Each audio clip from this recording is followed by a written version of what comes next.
Hi, I'm Chris Wagner. I'm the current chair of the Mobile Interpretation Program, or as we like to call it, the MINT Van program. I'm going to give you a little history first, and then we're going to take her out to one of our spots that we like to set up and show you exactly kind of what we do and how we work with the visitors. So a little bit of history. In 2012, state parks offered the use of an electric vehicle that they were no longer using, and a bunch of docents led by Pat Sinclair jumped on that idea, and with the help of Melissa actually got the vehicle here, kind of loaded it up with a set of eclectic items, artifacts, some pelts, some books, and some posters, and drove it out to Bird Island and wanted to interact with visitors and let them kind of experience these kinds of things. It coincided with the fact that in 2012 the Bird Island ADA trail had just opened. So now there were a lot more visitors coming down there, and there really wasn't any interpretation materials there. So through 2012, it kind of grew, more docents got excited about the program, and that went through 2013, through the winter. It became clear this was a great program, but the vehicle really wasn't optimal. It was a little hard to load and unload. The bins were getting heavier, and we had more and more artifacts that we wanted to take out there. So in the fall, we worked with PLF, and at that time, Anna Patterson was the grants writer, and she wrote a grant with the Community Foundation of Monterey, and they paid for about half of it, and PLF paid for a half, and we acquired this wonderful electric vehicle that you see here. It's a vehicle that you might see in Monterey. It's used, lots of cities use it for maintenance. We put this beautiful box on the back of it. I'll show you the inside in a little bit. And that's how we transport to and from Bird Island or wherever else on the reserve that we want to go. So I'm standing in the garage right now. PLF, of course, owns and maintains the MINT van, but we park it here in the garage. Since there's not too many people around, let me give you a little behind-the-scenes tour real quick. So, of course, we park it here, but if you look over here, you'll realize this is really how we curate, and everything is in bins. For example, here's our easy access program and how they've assembled it, and their wagons, the posters that we use for various events, and when we did the South Shore Restoration, we had a poster for that. And over here are all the maps, for example, that they sell at the kiosk, all of our brochures like birds and plants, as well as all the international multilingual sheets of paper that we hand out for various people. And on the other side of the garage is things where state parks uses for their programs like summer adventure and all that. So pretty much here is all interpretation. It's all kind of jammed into this one spot, but we all get along reasonably well.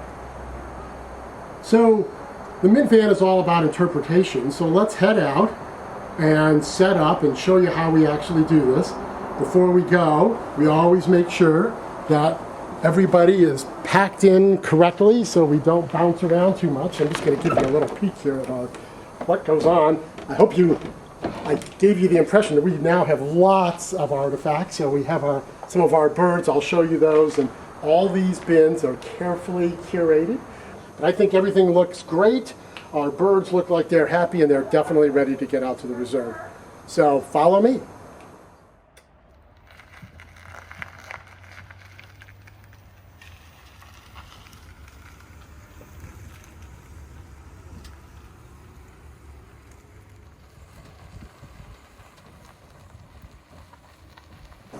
Okay, hi, we're back.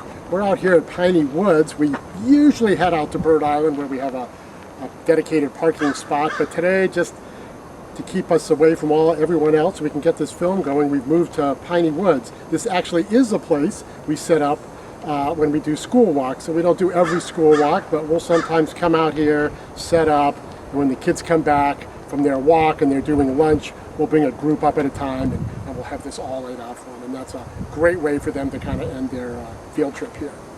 So what we do is a MINT van, one of the fun things is you noticed all those bins full of artifacts, and one of the fun things about doing a MINT van shift is that you basically get to choose what you want to put out. And we have way more things than you can put out on one table or even two tables. There are, of course, lots and lots of favorites, and almost everybody puts out. Of course, we have the otter pelt here. Everybody wants to touch and feed the otter pelt. We have harbor seal, our mountain lion, which has been in the news quite a bit, has always enthralls people. And of course, one of my favorites is the sperm whale tooth, and this people are pretty mind-boggled about the size and the weight of this single tooth of a sperm whale. But a lot of times there's just stories that you can sort of connect. And one example that actually comes up fairly frequently is people come and say, hey, do otters and harbor seals compete for food? Which I think is a pretty good question. And so what we can do is say, well, this is the otter, here's our harbor seal, but let's look at their teeth. And if you look at the teeth, you'll realize that, well, the otter's teeth actually look very much like human teeth, canines. They need to chew like abalone, whereas harbor seals are like razor teeth and they rip and tear fish. So the answer becomes really quite obvious. No, they don't compete at all. They're just in the same space, but they actually don't use the same food at all.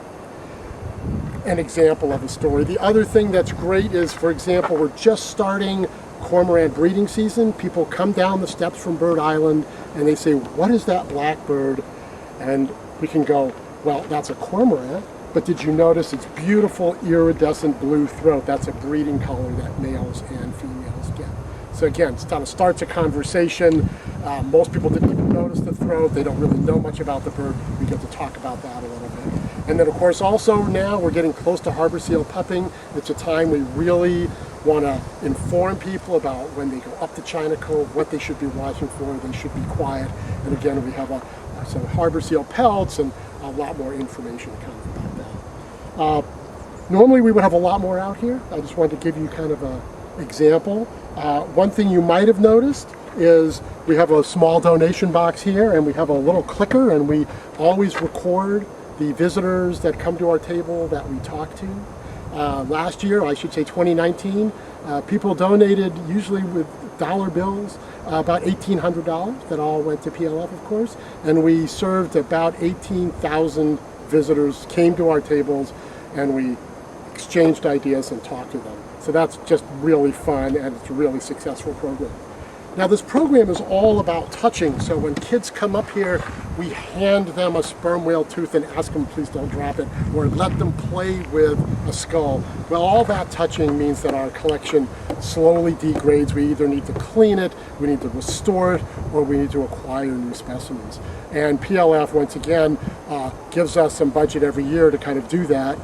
In 2019 or 2020, early 2020, we got a lot of our birds cleaned because they really get overloved. But really what I'm excited about is we had a pelican, and we had the taxidermist take a pelican wing and kind of mount it for us. And although everyone who comes through here, especially if they're from California, has seen a pelican, they're just in awe of this wingspan and the feather patterns.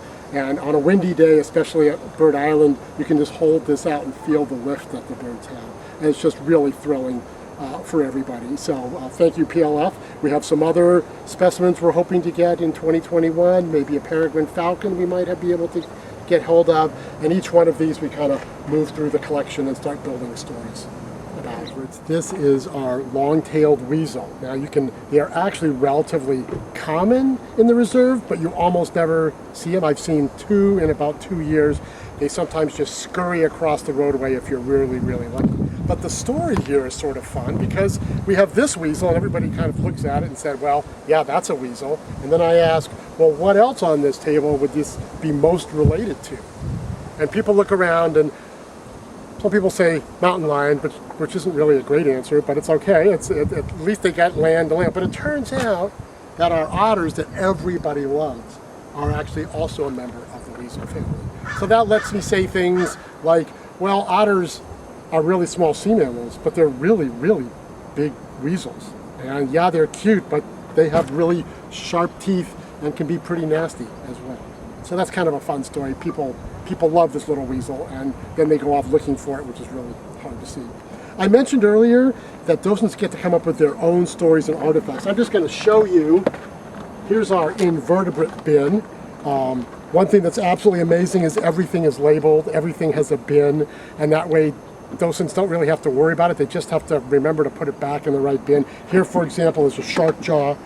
This really thrills, grab this guy up, thrills the kids, just showing them shark teeth. It's just absolutely mind-boggling, and they're sharp after thousands of touches of people using them.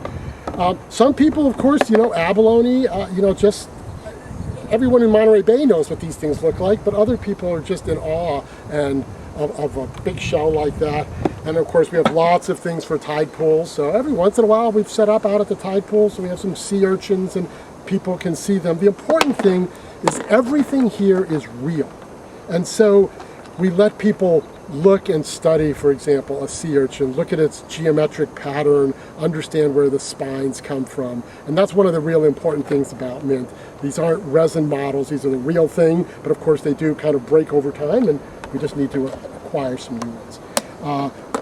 Lots of other things in here, sand dollars, skulls, barnacles, pretty much anything someone would want if they want to kind of just put a story together.